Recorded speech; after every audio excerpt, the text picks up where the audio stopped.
कप्तानको जादु, विराटनगर किङ्सले कसरी जनकपुर बोल्ट्सको मुखबाट जित खोस्यो? नेपाल प्रिमियर लिग अन एनपीएल सिजन 2 कोलम्बर 9औं खेल विराटनगर किङ्स र जनकपुर बोल्ट्स बीचको रोमाञ्चक र तनावपूर्ण प्रतिस्पर्धा थियो।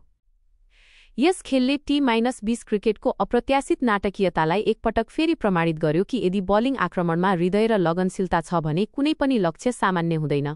कीर्तिपुरको त्रिभुवन विश्वविद्यालय अन्तर्राष्ट्रिय क्रिकेट मैदानमा भएको यो कम स्कोरको थ्रिलरमा विराटनगर किङ्सले सनसनीपूर्ण रक्षात्मक प्रदर्शन गर्दै 9 रनको झिनो अन्तरले विजय हासिल गर्यो, जसले उनीहरूको विजयी यात्रालाई निरन्तरता दियो र साबिक विजेता जनकपुरलाई लगातार दोस्रो कडा हार बेहोर्न बाध्य बनायो। खेलको जग किङ्सको ब्याटिङ प्रयासले खडा गरेको थियो, जुन स्थिर भए पनि पूर्ण गतिमा दौडिन सकेन।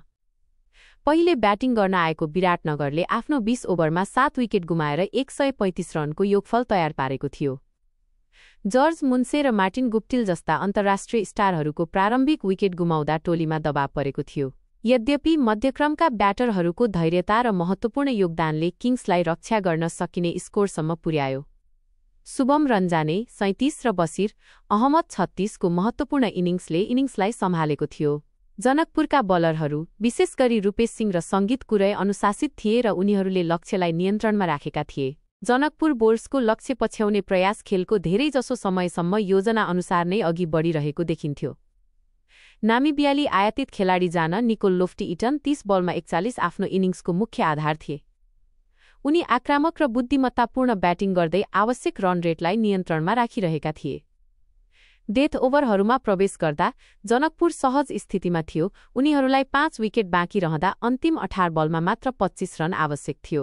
खेल उनीहरूको नियन्त्रणमा थियो, तर दबावले उनीहरूको ब्याटिङ क्रममा कमजोरीहरू उजागर गर्यो। खेलको टर्निङ पोइन्ट विराटनगरका कप्तान तथा प्रमुख स्पिनर सन्दीप लामिछानेले गरेको विद्युतीय खेल परिभाषित स्पेल थियो।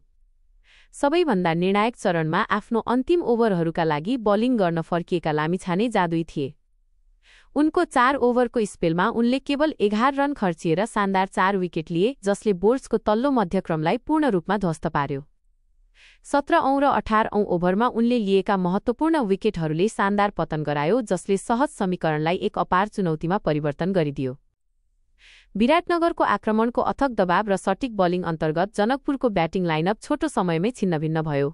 अन्ततः जनकपुर 9 विकेट गुमाएर 126 रनमा सीमित भयो र 9 रनले पछि पर्यो। यो खेल लामिछानेको रणनीतिक प्रतिभा र विराटनगर किङ्सको जुझारु भावनाको प्रमाण थियो, जसले मैदानमा अद्भुत कौशलका माध्यमबाट एउटा सामान्य स्कोरको सफलतापूर्वक रक्षा गर्यो।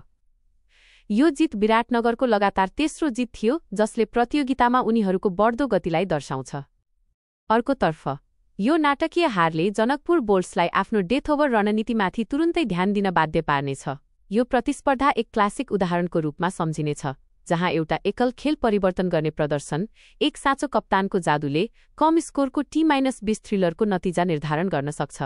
Nepal premier league season 2 Sudurpashchim royals विरुद्ध कर्णाली याक्स म्याच 10 को समीक्षा। नेपाल प्रिमियर लिगको दोस्रो संस्करण अन्तर्गत खेलिएको 10औं खेलमा सुदूरपश्चिम रोयल्सले कर्णाली याक्समाथि 45 रनको फराकिलो जित दर्ता गर्दै आफ्नो उत्कृष्ट लयलाई निरन्तरता दियो।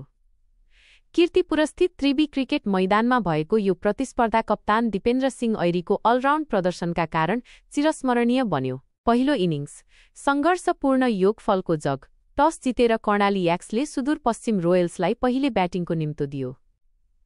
कर्णालीका कप्तान सोमपाल कामीले पहिलो बलमै विकेट लिँदै रोयल्सलाई झड्का दिए पनि पिचको मिजास बुझ्दै रोयल्सले 20 ओभरमा 9 विकेट गुमाएर 139 रनको चुनौतीपूर्ण योगफल खडा गर्न सफल भयो।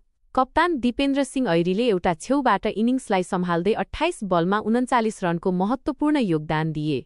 उनले हरमित सिंह 19 रनसँग 6औं विकेटका लागि 48 रनको महत्त्वपूर्ण साझेदारी गरे, जसले गर्दा रोयल्सले सम्मानजनक स्कोर बनाउन सक्यो।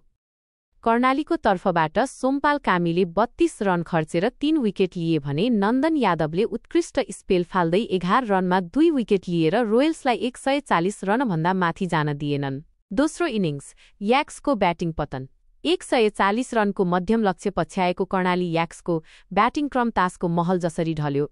सुदूरपश्चिमका बलरहरूले कसिलो र आक्रामक बलिङ गरेपछि कर्णालीका ब्याटरहरूले खुलेर खेल्न सकेनन्। कर्णालीको पूरा टिम 19.2 ओभरमा मात्र 94 रनमा अलआउट हुन पुग्यो, जुन यस सिजनको सबैभन्दा कम स्कोर थियो। यस इनिङ्सको नायक पनि रोयल्सका कप्तान दिपेन्द्र सिंह ऐरी नै रहे। उनले ब्याटबाट दिएको योगदानपछि बलिङमा पनि उत्कृष्ट प्रदर्शन गर्दै कर्णालीको मध्यक्रमलाई ध्वस्त पारे। ऐरीले मात्र 23 रन खर्चेर 4 महत्त्वपूर्ण विकेट लिँदै कर्णालीको विजयको सम्भावनालाई शून्यमा झारिदिए। पवन सर्राफ 27 रन बाहेक कर्णालीका अन्य कुनै पनि ब्याट्सम्यानले लामो इनिङ्स खेल्न सकेनन्। हरमित सिंह र अविन्यास बोहराले पनि 2 विकेट लिएर ऐरीलाई बलियो साथ दिए। निर्णायक मोड र निष्कर्ष। यस खेलको निर्णायक मोड भनेको कप्तान दिपेन्द्र सिंह ऐरीको अलराउन्ड प्रदर्शन नै थियो। पहिले ब्याटिङमा सङ्कटमोचन गर्दै टोलीलाई प्रतिस्पर्धात्मक स्कोरसम्म पुर्याउनु र त्यसपछि धारिलो बलिङ मार्फत विपक्षीको ब्याटिङ क्रमलाई एक्लै ढालिदिनुले उनलाई म्यान अफ द म्याचको हकदार बनायो। सुदूरपश्चिम रोयल्सले यो खेल 45 रनको ठूलो अन्तरले जितेर आफूलाई उपाधि दावेदारका रूपमा प्रस्तुत गरेको छ। कर्णाली याक्सले भने यस हारबाट पाठ सिक्दै आगामी खेलहरूमा आफ्नो ब्याटिङमा सुधार गर्नुपर्ने देखिन्छ। समग्रमा यो खेल सुदूरपश्चिम रोयल्सको सामूहिक एकता र एक उत्कृष्ट कप्तानको निर्णायक नेतृत्वको साक्षी बन्यो।